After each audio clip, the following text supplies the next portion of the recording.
नमस्कार, मी प्रथमेश तेंडुलकर। आज आपण आलो आहोत रत्नागिरीतल्या एका जिल्हा परिषद शाळेमध्ये। ही शाळा आहे आपली खारवी गावडे आंबेरे विभागातली खारवीवाडा या गावातली एक शाळा आहे। या शाळेचा पट एकूण 85 विद्यार्थ्यांचा आहे आणि या शाळेमध्ये आपण आज डिजिटल स्कूलचं अनावरण केलेलं आहे। डिजिटल स्कूल म्हणजे काय तर लॅब इंडियाच्या माध्यमातून आपल्याला CSR फंडातून 3 शाळा आपण डिजिटलाइज करतोय।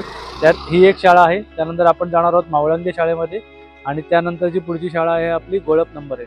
तर या शाळेमध्ये आपण 5 संगणक आपण बसवले होते। त्या संगणकांचं इन्स्टॉलेशन केलेलं आहे आणि आज ते 5च्या 5 संगणक आणि ती संगणक कक्ष ह्याचं आपण अनावरण करणार आहोत। तर चला बघूया की संगणक कक्ष कसे आहे।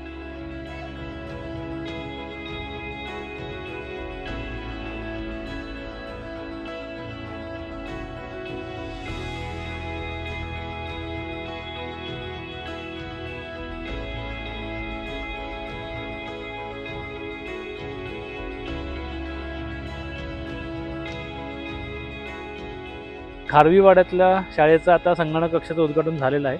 आता आपण जाऊया पुढच्या शाळेमध्ये। पुढची शाळा आहे मावळंगे गावातली। कोकणातले मस्त घाटाघाटांचे रस्ते, हिरवळ आणि त्यामध्ये असलेली ही शाळा। चला बघूया। तर आपण आलो आहोत शाळेमध्ये। ही आहे मावळंगेची शाळा।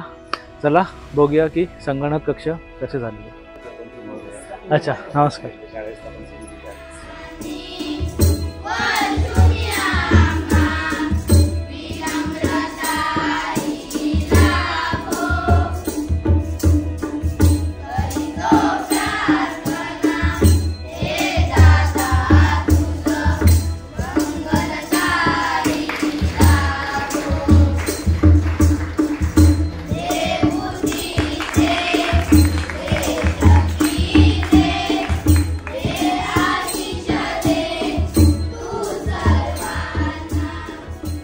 आत्ताच आपण मावळंगे शाळेतलं जे कॉम्प्युटरची लॅब होती ती आपण उद्घाटन त्याचं केलेलं आहे आणि मुलांना त्याचा हँडओव्हर दिलेला आहे। आता आपण जातोय तिसऱ्या शाळेमध्ये आणि तिसरी शाळा आहे गोळप नंबर 1 जिल्हा रत्नागिरी। चला तर बघूया ही शाळा कशी आहे।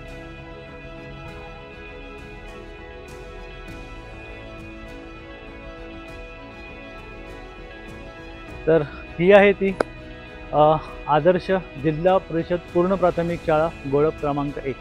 तर ह्या शाळेमध्ये आपण आता संगणक कक्षाचं उद्घाटन करायला चाललो आहोत। तर बघूया कशा प्रकारे संगणक आपले अरेंज केलेले आहेत। नमस्कार। थकलेत का सगळे? मग नमस्कार जोरात नाही आला तुमचा? जोरात। हा,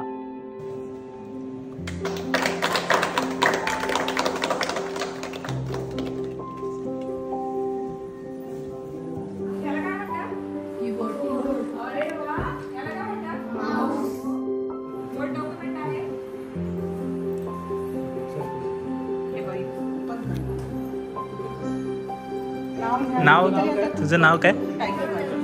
टाईप कर।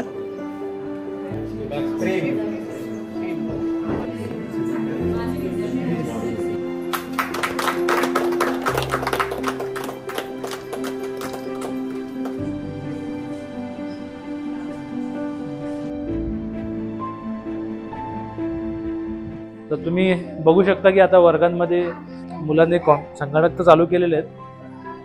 टोटल आपण या शाळेमध्ये 5 संगणकांची व्यवस्था केलेली। तर हे सगळे ते 5 संगणक आहेत। 5 संगणकांना ठेवण्यासाठी या 5 ट्रॉलीज आणि बेंचेस हा असं एक आपण संगणक कक्ष पूर्ण सेटअप करून दिलेला आहे। त्याप्रमाणे जर मध्येच लाईट गेली तर काय, कारण जनरली गावाच्या ठिकाणी लाईट जाण्याचं प्रमाण जास्त असतं किंवा व्होल्टेज फ्लक्च्युएशन असतं। तर अशा वेळेला आपण शाळेमध्ये हे 3 असे UPS दिलेले आहेत। तर UPSच्या माध्यमातून जर एकदा लाईट गेली तर पुढचे 10 मिनिटं तरी बॅकअप आपल्याला मिळू शकतो, जेणेकरून आपण संगणक बंद करू शकतो वेळेमध्ये। त्यामुळे संगणकाचे कुठलाही पार्ट उडण्याचा धोका कमी होतो। तर आता ही सगळी मुलं इथे बसून शिकताय। तर आता तुम्ही बघू शकता की पहिल्यांदाच मुलांना हातामध्ये संगणक मिळालंय आणि किती आनंद आहे त्यांच्या चेहऱ्यावर। आपल्या इथे मुंबईसारख्या किंवा शहरांमध्ये जी शाळा आहेत त्यांच्याकडे संगणक तर इझिली अवेलेबल असतं आणि लहानपणापासूनच मुलांना संगणकाचं माहिती मिळालेली असते. पण इथे 5वी 6वी 7वीच्या मुलांना सुद्धा संगणक काय असतं हे माहीत नसतं, मायक्रोसॉफ्ट वर्ड काय हे माहीत नाही, ईमेल कसा पाठवायचा माहीत नसतं. पण चैतन्याच्या माध्यमातून आणि लॅब इंडियाच्या सहकार्यामुळे असेल आम्हाला या शाळांपर्यंत हे संगणक पोहोचवता आले. आता निघायची वेळ आहे, आपण आता निघतोय आणि भेटूया पुढच्या उपक्रमाच्या वेळेला. धन्यवाद.